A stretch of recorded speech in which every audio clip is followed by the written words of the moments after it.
Welcome to Unlike-Minded, a sci-fi audio anthology.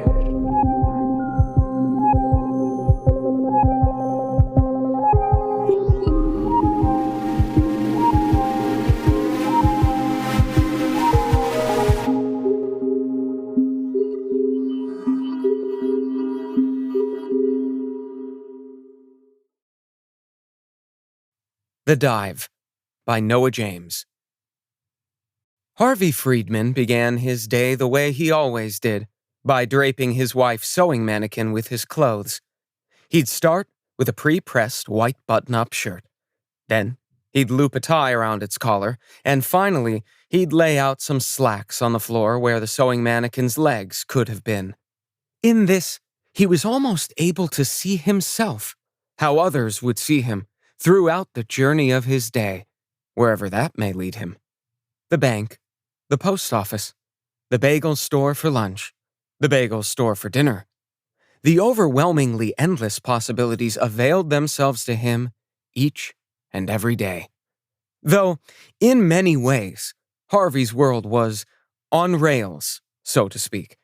If it was Monday, the sandwich shop off Jefferson knew to make his tuna on rye, and if it was Wednesday, the bank teller knew the day was half over the moment Harvey would walk through the door. Harvey was a man of habit, and why shouldn't he be? Seriously, what's wrong with that? You could do worse than be so dependable. People could tell the time off your arrival or departure. Who needs a watch when you have a friend like Harvey Friedman? Now, I'm sure some would call him set in his ways, but Harvey preferred loyal to routine. Once again, as always, and why not, Harvey dressed, descended the stairs one at a time, and greeted Mrs. Friedman as he sat for breakfast. She asked if he would like his eggs, and he said that yes, he would. She always asked, and he always said yes, he would, but she liked to ask, and he liked to be asked, because you never know. You really never do. But he always took them, and always the same, over medium, if you're wondering, with some tomato, and his coffee cooled with an ice cube.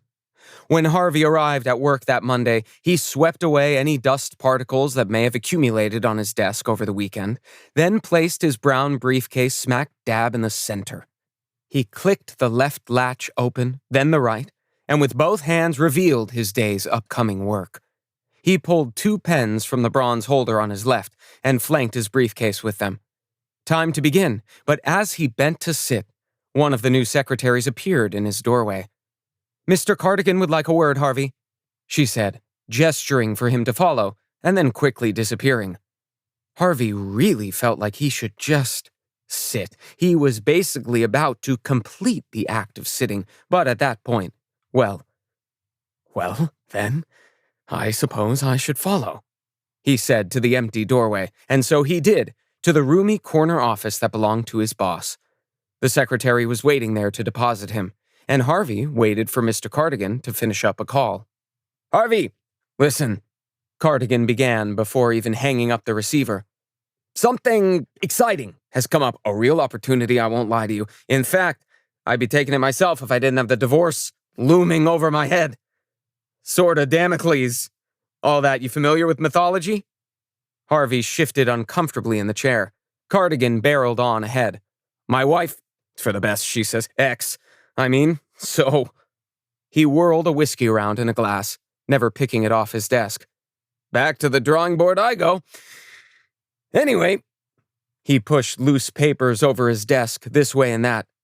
"Claudia said she put it... he scoffed. "Claudia! I can't... Oh, there it is. Jesus." He scooped up a small poster and spun it around for Harvey to see. A tropical island. "New client, some government agency out of somewhere in the, wherever. Claudia's got the... Claudia! It's in, who cares? Looks nice." Claudia poked her head through the doorway. "Yes, Mr. Cardigan?" Cardigan continued right on, ignoring her. "They need some tourism spots, national run, and you lucky son of a, gotta go meet him. You ever been wherever this is before?" "The Bahamas," Claudia chimed in from the door. "No," Harvey answered Claudia, then turned back to Cardigan. I haven't. Well, good. Enjoy. Cardigan gestured for Claudia to get out, and she closed the door behind her. You're a solid man, Harvey. Just accept whatever they offer, come back with the details, and go enjoy yourself.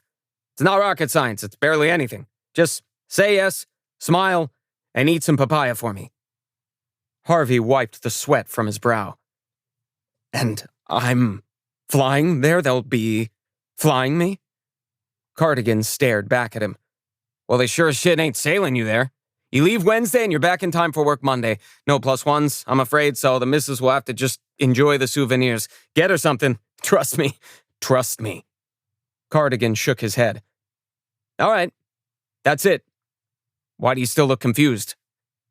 Sorry, flying. What? I just don't fly. Harvey, we put a man on the moon this year. You can go to Tahiti, Bermuda, wherever. He took a healthy gulp of whiskey. Get on the fucking plane. The rest of the day felt off to Harvey. He couldn't concentrate on anything except his inability to concentrate. His tune-on ride didn't even bring him his midday Monday boost. Not to mention, he almost forgot to pay, and Roy, the cashier, almost had to ask him for the money. And there was a moment there where both felt completely lost, as if transported to a time where they didn't know each other at all, and hadn't played out this dance of equivalent exchange Monday after Monday after Monday. But Harvey reached for his wallet before Roy could put any words to the feeling, and then he paid. And Harvey's dreams that night? Yuck. Tuesday was no different. Shirt on mannequin, eggs over medium, inability to concentrate, restless dreams, double-checking and rechecking his wallet. And Tuesday, truly, was no comparison to Wednesday. Wednesday, the day of Harvey's first ever flight, he didn't even know how to begin. He was at a complete loss as he draped his white business shirt over his wife's sewing mannequin. Thoughts raced through his mind. Thoughts like, maybe I'm not supposed to wear a white business shirt on a plane to the Bahamas. Maybe I'm not supposed to wear black business slacks on a plane to the Bahamas. Maybe I'm supposed to instead wear, or some, maybe. Before long, Harvey just pulled both arms through the white shirt and continued on, already behind from the morning's confusion. He came downstairs, and Mrs. Friedman stood above Harvey's favorite pan, butter in hand. Would you like your eggs, Harvey, the way you like? With a tomato? And a coffee cooled just right? All for my big traveler? Or, rather, maybe, you'd like some sort of pre-airplane breakfast before departure? Harvey had to think on that. What exactly was a pre-airplane breakfast? Who knew? Harvey had too many variables at play to even consider such a thing. Eggs, yes, thank you. Eggs, tomato, coffee. He sat at the table and straightened his plaid tie. Eggs, yes, he reassured himself. The airport was one of the busiest places Harvey had ever seen, and his goodbye to his wife at the gate felt rushed and strange. He knew he'd only be gone for a few days, but still, something felt so final about saying goodbye at the airport. Or at least, the possibility of finality loomed over everything in a way it didn't from the front door of Harvey's house. Harvey trudged down the aisle and sat in his window seat about halfway down the plane. He watched the others board, and do you know what? There were some white business shirts joining him, about 45% of the men, or somewhere just below half by Harvey's estimate, and Harvey felt good about that. Once all were aboard, the plane taxied for a long while. Harvey had a pen in each pocket, but his briefcase was stored, so his pens remained pocketed, and Harvey fiddled with them, and the whole time he just waited for the plane to suddenly rocket into the air. Instead, what began slowly grew steadily, and all on the ground.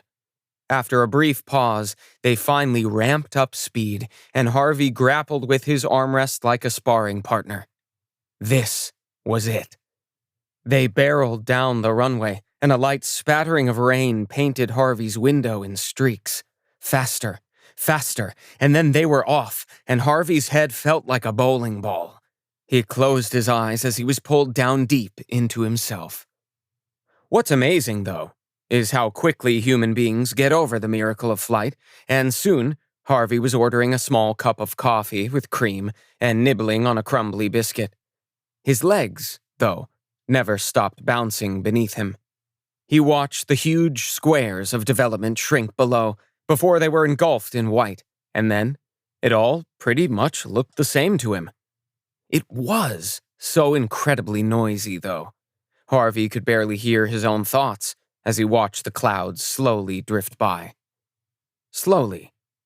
And then, honestly, very slowly, which Harvey thought was odd, considering how fast they must have been moving. Harvey watched them crawl by, as others read or chatted up the stewardesses. Slow as they were for the beginning of the flight, about 2 hours into their trip, the clouds seemed as if... Well, there's no easy way to put this, but the clouds weren't drifting by at all anymore. "Excuse me." Harvey tapped his roommate's shoulder, a heavy-set man named Jackson, who gave a little start. Sorry, but have you flown this route before?" The man stared back. "You mean the Bahamas?" Jackson answered back with a New York accent, just like Mr. Cardigan's. Eerily similar, before shaking his head no, and then sitting back. Harvey pressed on. It looks quite unusual out there." The man gave Harvey an incredulous look. "The clouds? Look like clouds to me, pal." "Well, that particular cloud is... I just feel like it's been there, right there, for the last hour or so." The man sat forward again and looked out the window before deciding, "It's a cloud. Cloud that looks like a cloud doing cloud things." He clearly didn't get it, Harvey thought, but truly, that cloud had been across Harvey's window for a very long time. The man shook his head and mumbled to himself, "Talking about clouds over here. You need a vacation more than I do, and that's saying something, pal. That's saying something." That's when the overhead lights flickered, and the overhead panels popped open, only no overhead air masks dropped down from them. The panels were all simply empty, and hanging open. "What in the world is..." A stewardess bustled by, followed by the one who poured Harvey's coffee, though she didn't meet his gaze as she passed. The commotion, as you could imagine, was all rather alarming, people turning this way and that in their seats, calling out to each other, trying to grab at the stewardesses. But not nearly as alarming as the fact that Harvey could hear it all happening. The incessant airplane noise was gone. It was deathly quiet, apart from the people. And not only that, but the vibrating seat under Harvey and his roommate and every other passenger had, at some point, gone completely still. Harvey grabbed Jackson's arm reflexively. "What?" Jackson pried Harvey's fingers off him. "Are we falling? Are we? If we were falling, I think you'd know about it." He yanked loose and fixed his sleeve. "God!" He looked down the aisle for a stewardess. "Gonna get a new row or something, because whatever this is, you're only making it worse." Jackson dug for a cigarette, lit up, and took a deep drag. Harvey then pulled himself over Jackson to look down the aisle into the cockpit. "Watch it!" Jackson saved his cigarette from the clumsy Harvey and tried to elbow him away. Harvey saw the pilots having what he thought to be a serious conversation, gesturing to the various panels in an agitated way. A stewardess emerged, red in the face, then shut the cockpit door behind her. She beelined for Harvey. "Please remain in your seat, sir." "Is everything all right? What are they saying in there?" "Sir, please, into your seat." She gestured rather forcefully, and Harvey obeyed the order. "Rest assured, the pilots are doing everything they can at the moment to ensure the safety of the aircraft." But we're not moving." If she heard Harvey, she certainly didn't respond, except by walking away towards some other commotion. He sat all the way back and studied every single angle of his window for any sign of anything. One thing was abundantly clear to Harvey. They weren't falling, but they weren't flying either. They were sort of just stuck in the middle of the sky, between empty blue on one side and fluffy white clouds on the other.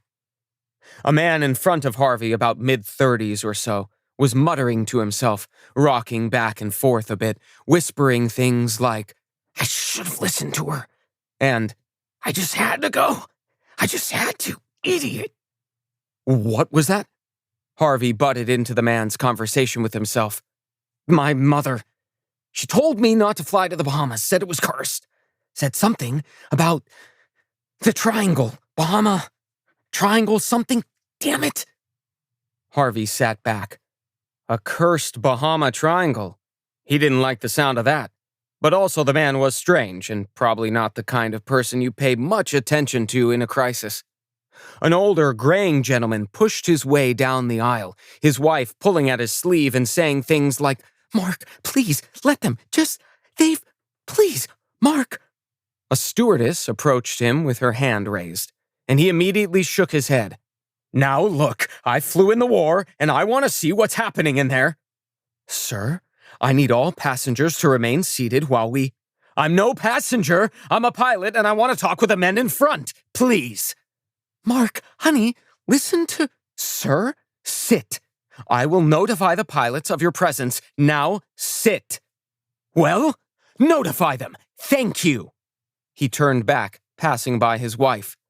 "Now that wasn't so hard, was it?" Her hands were shaking as she pulled herself past Harvey's row. Things went on like this for a few hours. Stewardesses went by. People muttered. A few people yelled. But other than that, really nothing at all.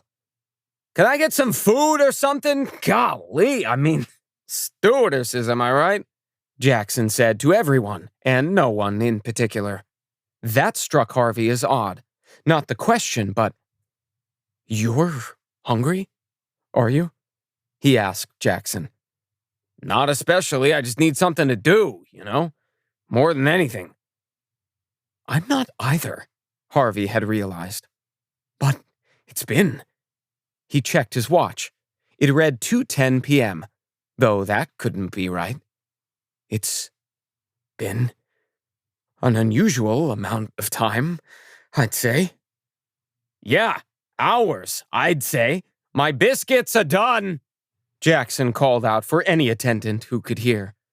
Harvey's legs bounced up and down, and he could feel bile inch its way up his throat. He checked his watch again, then again, fiddling with the band. I'd be at the bank now, wouldn't I? Or I would have been. Some time ago, I'd guess. Aaron must be wondering about me." Harvey mumbled to himself before rubbing his forehead. "So you noticed it too, huh? It's not just me?" The man in front of Harvey, Barry was his name, peered through the slit in between seats. Harvey bent over and peered back. "Noticed? My watch stopped at 2:10 p.m. It hasn't moved for hours now, maybe 3? Harvey checked again, readjusting the band.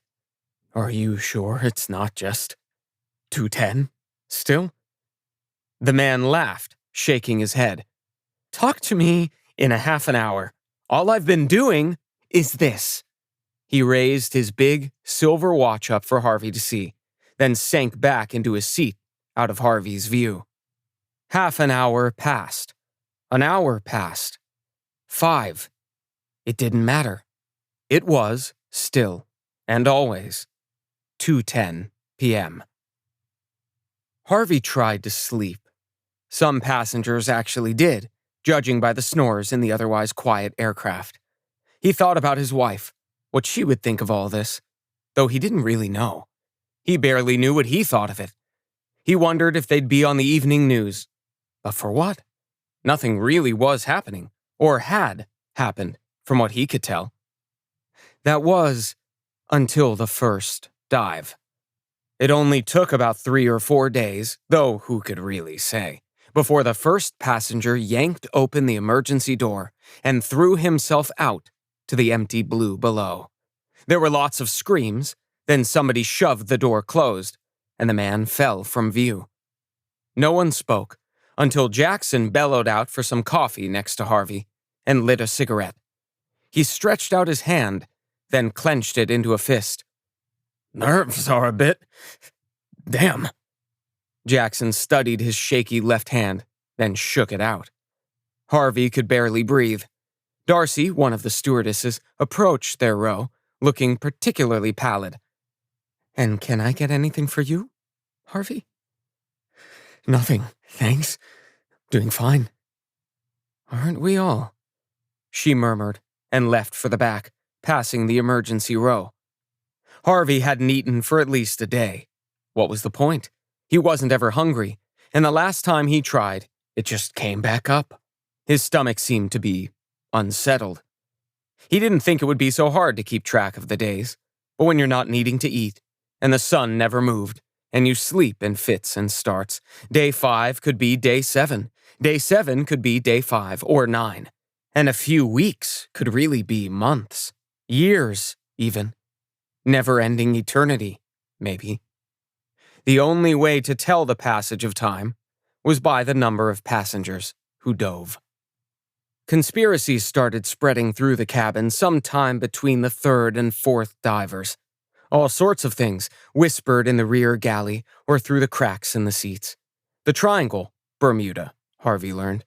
A fake plane, perhaps. After all, the lunar landing had to be staged, Barry said. One of the first divers was convinced the government had halted the plane in midair because he was planning on dodging the draft.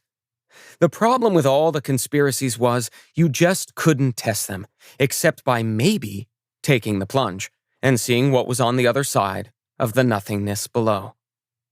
The Atlantic, probably, Harvey thought, and he liked the Atlantic just where it was, tens of thousands of feet below him. Well, he didn't like that, but it was better at the moment than the alternative. When Harvey would wake, he'd stand in line at the restroom until there weren't enough passengers to form one. He'd splash some water on his face and swish some about in his mouth. He'd relieve himself and then stretch in the rear galley. He brushed away any dust particles that may have settled on him overnight and pulled at his white button-up to straighten it as best he could. He nodded hello at a few select passengers every time he passed back to his seat, and then he sat. That part took up almost the entire rest of his day. Jackson was particularly quiet one day, sometime after the 11th dive. He was twisting his cigarette case between his fingers, rubbing it between his hands as if for warmth. He peered down the aisle, towards the back, then towards the front. He popped open the cigarette holder, but no cigarettes remained to greet him. He turned it over, smelling the inside of the case. "Well, that's it," he whispered.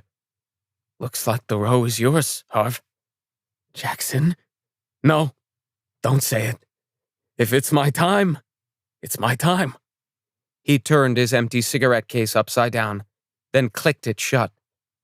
"And it's my time." At 2:10 p.m., Jackson became the 12th passenger to take the dive. The cabin was emptying, and with each dive, Harvey felt the pull of the emergency door more and more. It wasn't all doom and gloom, though. Once Jackson left the row to Harvey, he added another step to his morning routine, which pleased him to no end. He would begin each day by removing all of his clothing and spreading it all across Jackson's empty seat. His white business shirt would hang off the headrest, tie looped around the neck, and his slacks would lay over the seat cushion and brush against the floor. He'd stand back a row in his underwear and see himself, as others might see him, throughout the journey of his day. Then, he'd dress again and begin the rest of his routine at the restroom, washing and rinsing and relieving himself, and never a bathroom line in sight. "But don't you want to see your wife again, Harv?"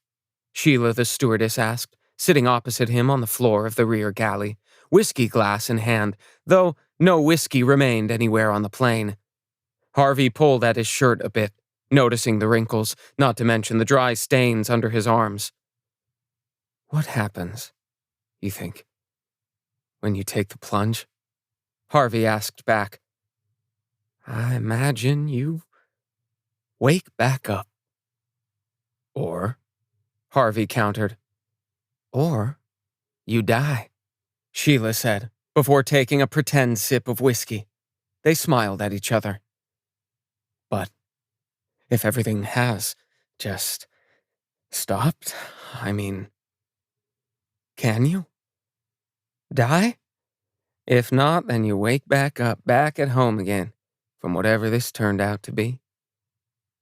Or, if you can't die, and there's nothing to wake up to. Harvey didn't continue his thought. He just readjusted the band on his watch.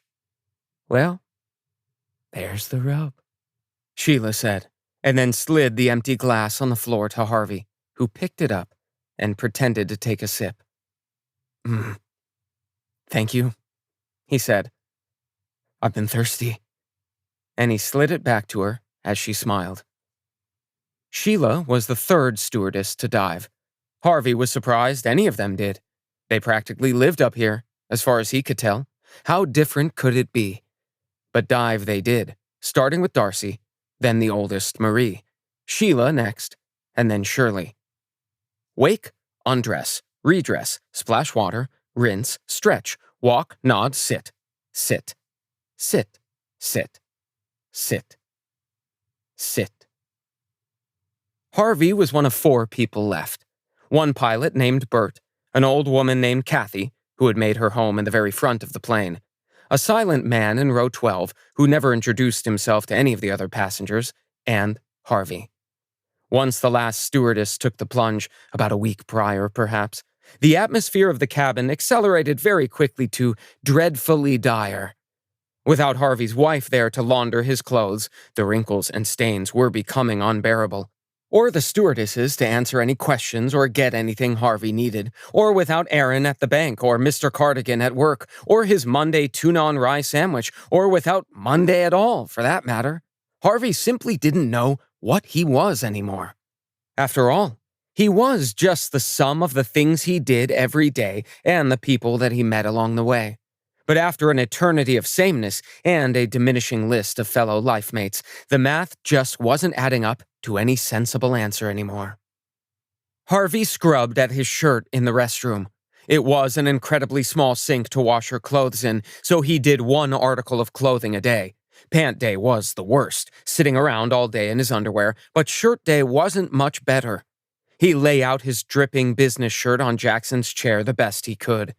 It hung sadly from the headrest, wrinkled, soaked, and still a bit soapy.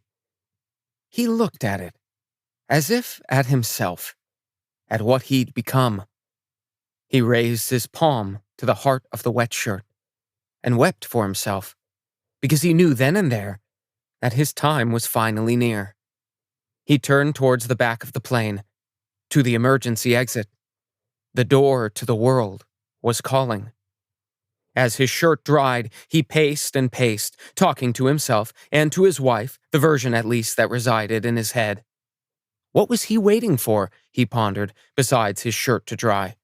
Only the courage to do it, to join the others, wherever that may be. Once fully clothed, he forced himself to make the rounds, starting at the front of the plane, to say his goodbyes. The pilot nodded, the old woman hugged him, and the silent man ignored him. And that was that. Harvey went to the exit door and held the handle tight. He pulled the lever up, as he'd seen many of the others do before him. The door didn't fling open. In fact, there was no wind pulling it at all. He opened it as easily as he would his own front door, and stared all the way down. In that moment, nothing felt real anymore, except for himself. He knew he was real. But whatever this all had been. Harvey stuck his head out and looked around. No birds, no other planes, and what hair he had left stayed perfectly in place. He lowered himself to sitting with his legs dangling off the side, and heard himself sigh. He looked at his watch. 2:10 p.m. The bank must be wondering where I am, Harvey mused, and then he hopped off the plane to the unknown. The sky fell before him as he tumbled through the clouds. He felt nothing except the pure, vast horizon sweeping past his eyes. He looked for the incoming Atlantic below. Clouds swallowed him up and up and up as he kept falling down, until he broke through, and where the water would be waiting was only a stark black void rushing past Harvey and collecting him in its omnipotent grasp. Harvey awoke, screaming. It felt like his eyes had no lids, no boundaries, like they could see in every and all directions at once. Pure information flooded his sight, his mind, and he knew that he knew nothing, except that the screams he heard were his. He was being spread like strawberry jelly. Someone or someones were pulling and prodding and stretching him. Finally, wow. Reboot, he finally jumped. Harvey heard someone say. Set to July 24th. Which year? Replied another. 1969. And the problem? Are we sending in a report? Yeah, just say traveled outside the scope of his simulation. How'd they let that happen? I guess he never did anything, never needed to allocate the data. Can you please make him just... Harvey's scream shut off. He was silent, screaming nothing into everything. All right, send him back, expand the scope of the simulation, let's say 10%. And probably unnecessary, but I mean, I'll answer for it if we're questioned. Well, maybe we don't need to. I mean, they won't even read the report. Then, Harvey felt from somewhere two faces lean over him, like mountains overlooking a valley. Keep it the same. Your call. Rebooting the program now. Come on, that guy's as stable can be. Well, except he's here, isn't he? And then, he wasn't. Harvey awoke, screaming. He sat straight up and lurched straight back into the headboard of his bed. He grabbed at his face, the boundary of his head. It had shape, it had hair, and stubble. He gripped his chest and pressed back and back, but his breath came to him as he recognized his own room, and wallpaper, and sheets, and his wife's sewing mannequin opposite him, waiting to be dressed. Harvey listened as intently as he ever had in his life. No jet engine, no voices, just normal household sounds. He flung the covers back, and there were his legs, and he was wearing a pair of his pajamas. He pulled himself down onto the carpet, and there it was. He felt it under his toes, and he stared at the mannequin, naked before him. "Honey, are you all right?" Mrs. Friedman called from downstairs. Harvey didn't immediately answer until he heard her trudging up the stairs. "Fine," he scratched out. I'm fine. In a minute, honey. So sorry I'm late." Harvey heard her head back down. In the kitchen, Harvey stared at her. "Oh, honey, are you sure?" She stared back. "Why, that's so unlike you. You always take your eggs and a tomato in the morning and a coffee cooled with an ice cube." "I suppose I do, don't I?" Mrs. Friedman waited for Harvey to decisively sit. She looked at him with her sweet, open eyes, like she could stare back at him and wait for hours. Forever, maybe. I better. Then, eggs. Then, Gracie, thank you, sweetie." He sat, and she smiled, and went to work at the stove doing what she did every morning. At least, every Monday through Friday, which it was, so she did. Harvey grappled with the armrest of his kitchen chair, his entire blanket wrapped loosely round his head and shoulders and pajamas, and waited patiently. She slid his eggs onto a spotless, white plate and gave herself a smaller portion next to a piece of toasted rye. She began, after Grace, only to realize Harvey hadn't even picked up his fork. "Harvey, your eggs?" "Yes, I He let go of his armrest, then flipped his eggs over this way and that with his fork. They're getting cold, honey. I'm getting there. Gracie took a hearty bite. This is very unlike you, sweetie. She dropped her fork to her plate. Are you ill? No. I'm just... He struggled with his words as the eggs just sat there staring at him. I'm just not sure I'm the least bit hungry, Gracie. The eggs waited and waited in their own way, pulling Harvey closer and closer until he finally felt his hand reach for his fork. Slowly but surely, Harvey Friedman took a bite because he knew that he always did, because he couldn't bear to think about what would happen if he didn't.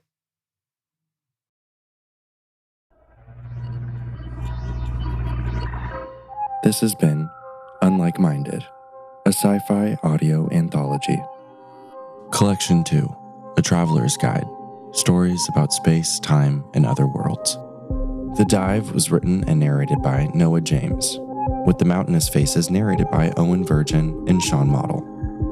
Unlike Minded is an August year-round production, created, produced, and edited by Robbie Hyne. We'd like to give a special thank you to everyone who has supported this independent podcast production. You can keep up to date and find more info about this podcast and others on Instagram at the handle AugustYearRoundProd or email us at augustyearround@gmail.com. And be sure to subscribe, leave a rating and review, and tune in next week for another episode of Unlike Minded. Thank you for listening.